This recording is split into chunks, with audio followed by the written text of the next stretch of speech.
Hi friends, இன்றைக்கி குழந்தைங்கள்லாம் ரொம்ப விரும்பி சாப்பிட்ற மாதிரி குடமிளகா ஃப்ரைட் ரைஸ் செய்ய போகிறோங்க. இது நீங்கள் குழந்தைங்களுக்கு லஞ்ச் பாக்ஸ் ரெசிபியாக கூட கொடுத்து அனுப்பலாம். அது எப்படி செய்கிறதுன்னு பார்க்கலாம் வாங்க. நான் இதுக்கு ஒரு குடமிளகா ஒரு தக்காளி எடுத்துருக்கேங்க. நீங்கள் அதிகமாக செய்கிற மாதிரி இருந்தால் நீங்கள் குடமிளகா சேர்த்து எடுத்துக்கலாம். தக்காளியும் அதுக்கு தகுந்த மாதிரி போட்டுக்கலாம். ஒரு பாத்திரத்தில் 2 ஸ்பூன் எண்ணெய் ஊற்றி நல்லா காஞ்சிருக்குங்க. கொஞ்சம் கடுகு உளுந்து போட்டுக்கலாம். சின்ன வெங்காயம் நல்லா பொடியாக கட் பண்ணியிருக்கு, ஒரு 20 வெங்காயத்துக்கு. அதை இதோடு சேர்த்துக்கலாம். கொஞ்சமாக கருவேப்பிலை இலைகள் சேர்த்து நல்லா கலந்து விட்டுறலாம். இது பெரிய வெங்காயமும் நம்ம போட்டுக்கலாங்க. சின்ன வெங்காயம் போட்டு செய்யும் பொழுது ரொம்ப சுவையாக இருக்கும். இது வெங்காயம் வதங்கிறதுக்காக கொஞ்சமாக தூள் உப்பு சேர்த்துக்கலாங்க. வெங்காயம் பாதி வதங்கி வந்ததுமே நம்ம கட் பண்ணி வச்சுருக்கிற ஒரு தக்காளி இதோடு சேர்த்துக்கலாம். சேர்த்து நல்லா கலந்து விட்டுறலாம்.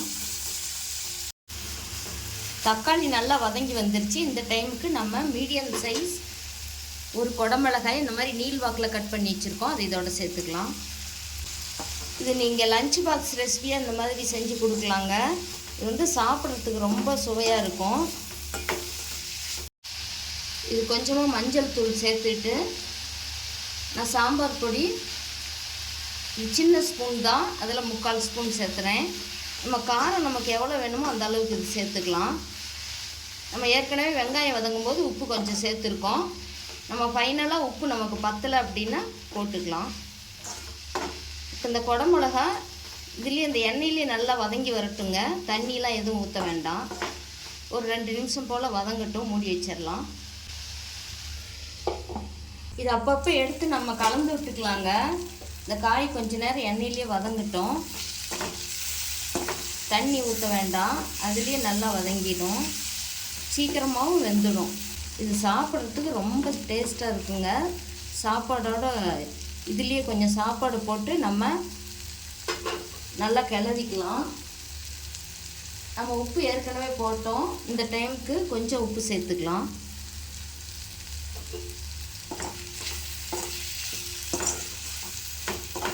இது வந்து அவசரமாக நமக்கு குழம்பு எதுவும் வைக்க டைம் இல்லை அப்படின்னா அந்த மாதிரி டைமில் இது செஞ்சிட்டோன்னா இது ரொம்ப சுவையாகவும் இருக்கும். நீங்கள் லஞ்ச் பாக்ஸு கூட கொடுத்து அனுப்பலாம்.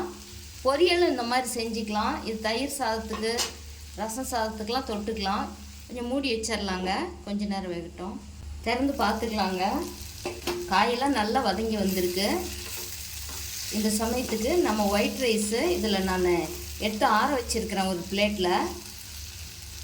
அதை இதோடு சேர்த்து நல்லா கிளறி விட்டுக்கலாம். இது ரெடி பண்ணுறதுக்கு ஒரு 10 நிமிஷம் கூட ஆகாதுங்க, ரொம்ப சீக்கிரம் பண்ணிடலாம். சுவையும் ரொம்ப நல்லாயிருக்கும். இப்போ சாதத்தை போட்டு நல்லா கலந்து விட்டுக்கலாங்க. கொஞ்சமாக மல்லி இலைகள் தூவி நல்லா கலந்து விட்டுட்டு இறக்கிடலாங்க. சூப்பரான குடமிளகா வெரைட்டி சாதம் ரெடி ஆகிடுச்சு. இது சின்ன குழந்தைங்கள்லேருந்து பெரியவங்க வரைக்கும் ரொம்பவே விரும்பி சாப்பிடுவாங்க. இதே போலவே நீங்களும் ஒரு முறை ட்ரை பண்ணி பாருங்கள். இந்த வீடியோ பிடிச்சிருந்தால் லைக் பண்ணி ஷேர் பண்ணுங்கள், சப்ஸ்கிரைப் பண்ணுங்கள். தேங்க்யூ.